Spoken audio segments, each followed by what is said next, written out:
Ya jueves, mesa de analistas, como todos los días jueves, con Patricio Gajardo, cientista político. Hola Álvaro, ¿cómo estás? Máster en Relaciones Internacionales. Y Grace Smith. Hola Álvaro. Abogada y por estos días youtuber. Redes sociales para derribar los mitos que existen alrededor de la nueva Constitución. Muy visitadas esas redes, las he visto. Hoy hablemos de la Junta Demócrata Cristiana con la resolución final, este voto institucional en favor del apruebo, y los rebeldes, quienes han dicho que van a mantener su postura de rechazo y van a seguir hablando de eso. Grace, ¿cómo lo viste? Bueno, por fin la democracia cristiana en su Junta Nacional ya tomó una postura clara, más allá de dejar en libertad de acción, ya tomaron una postura respecto al apruebo, con respecto al proceso constituyente. Y bueno, y ahí están los disidentes como Jimena Rincón, Fuad Chahín, Walker, que son la guaripola, digamos, de esto. Y luego, escuchando las declaraciones de ellos, uno puede decir, una cosa es no estar de acuerdo con la toma de decisión de la Junta Nacional, pero aquí creo que hay un conflicto ideológico profundo al interior de la democracia cristiana.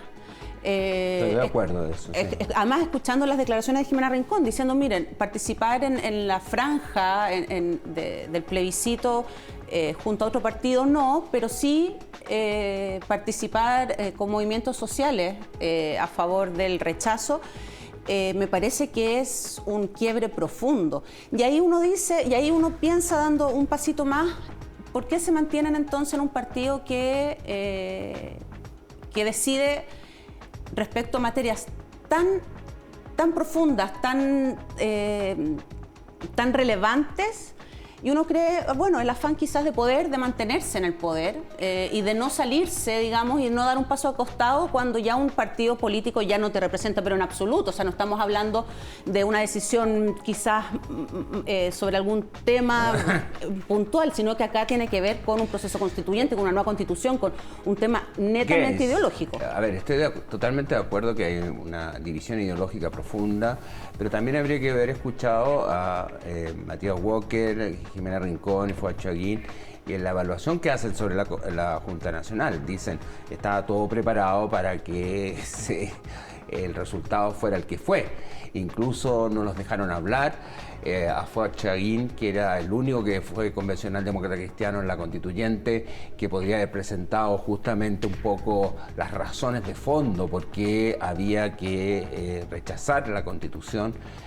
No lo dejaron hablar o lo dejaron hablar muy poco, y por lo tanto al final incluso describían ellos mismos, habían chapitas y todo por el apruebo, y o sea, fue una cosa armada por Felipe Del Pin, el presidente de la ADC, para conseguir un resultado específico. Entonces, yo comparto con Grace que hay esa división ideológica, pero la disidencia no tiene por qué irse, porque efectivamente, primero no respetan la libertad de acción, sino que dicen de que por lo menos Felipe Del Pin, cuando terminó la Junta, dijo, bueno, hay que ser demócrata hasta que duela. Entonces, y ese ser demócrata hasta que duela significa que la mayoría ganó y pues va por el apruebo, los demás se tienen que quedar callados.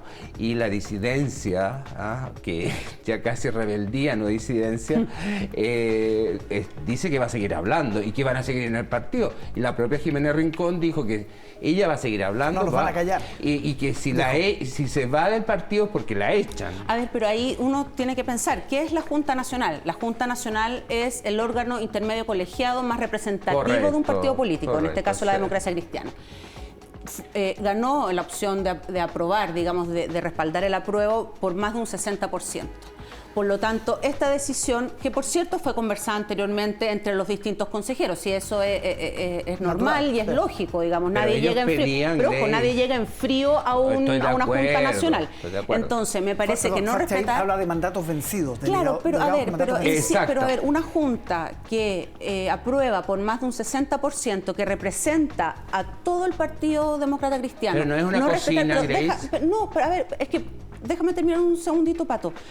Y no respetar finalmente los acuerdos de órganos que están estatuidos en los estatutos de un partido político, me parece que, como dice ¿La alcaldesa? La alcaldesa, efectivamente. Bueno, aprendamos a perder. O sea, tienen que aprender a perder. Acá hubo una inmensa mayoría del partido que tomó una decisión.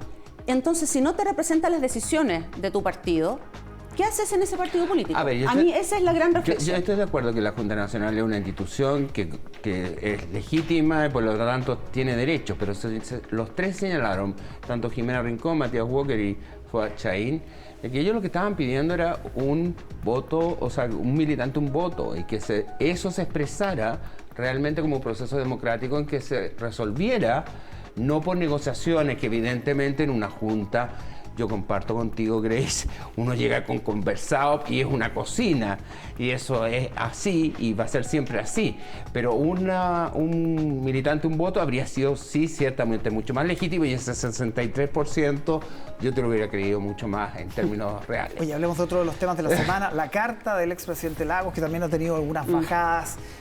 Parto contigo, Pato, ¿te sorprendió o sientes que No. Demuestra el sentir del expresidente? No, yo no esperaba otra cosa.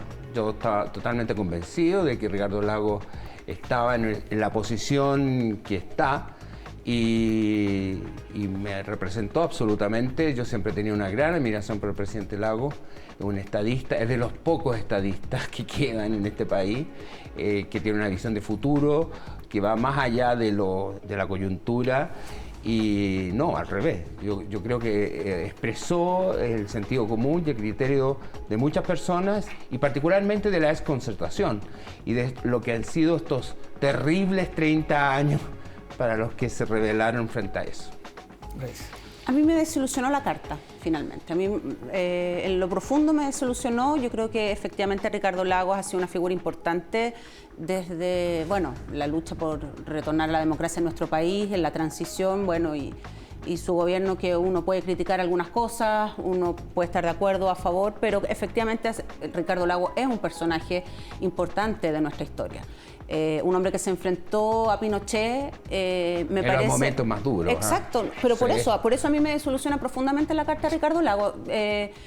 Y por lo mismo, en esta carta, que en coautoría con Jorge Correa, digamos, porque ya se reconoció, digamos, que no fue su puño y letra al 100%, a mí me parece que asimilar y equiparar una nueva constitución con la constitución del 80, digamos, la constitución de Pinochet, que fue en algunas cosas reformada por Ricardo Lagos, En bastantes cosas. pero sigue manteniendo el mismo espíritu que la constitución original de 1980. O sea, se reformaron 60 cosas. veces.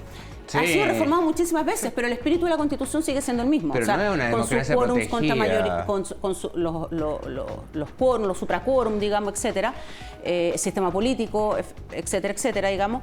Me parece que lo que hace Lagos en su carta de equiparar finalmente estas dos opciones, pero no gravísima. A ver, pero toma una postura, pero toma un pato, pero ojo, toma una postura que finalmente equipara. Eso no es Sí, menor. 4/7. Equipara Los 4/7. finalmente ambas constituciones en no aceptar, digamos, que esta nueva constitución, que representa más encima, o sea, salió Camilo Escalona diciendo que Lagos se tiene que retractar, que se equivocó. que se equivocó, Y está que equivocado esperaba y que tiene que retractarse. No, Entonces a mí me no llama lo va a mucho hacer la... Y no, Lagos. jamás lo hace, jamás lo hace. O sea, no Jamás. esperemos que Lagos se retracte de algo, jamás, No, jamás. Pero a mí me llama la atención que Ricardo Lagos efectivamente no toma una postura a favor del apruebo, por todo lo que significa, digamos, Pero lo que por es lo la que- Constitución del 80 y que siga vigente. Pero por lo que tú dijiste claramente, yo creo que podemos sacar conclusiones, ya que estamos en una mesa de análisis político, de que Ricardo Lagos no solamente no va a votar por el apruebo, sino va a votar rechazo, porque si Jorge Correa Sutil participó en la carta de una u otra manera,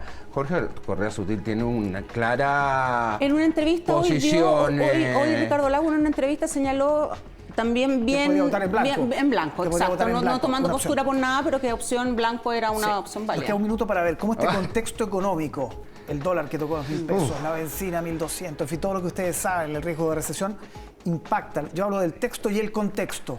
¿Cómo impacta en la campaña de aquí al 4 de septiembre? Muchísimo. A ver, es un factor importante, sí, pero creo que los esfuerzos del apruebo, digamos, derechamente, tiene que ver con poder destacar los avances en derechos sociales que trae esta nueva Constitución. El avance en derechos sociales y efectivamente el contexto en que estamos es un contexto complejo, un contexto difícil que influye también en el pesimismo de las personas. ¿para qué estamos con cosas? Efectivamente que las bencinas, la parafina esté a 1.000 pesos, afecta y a las personas con menores ingresos, por supuesto.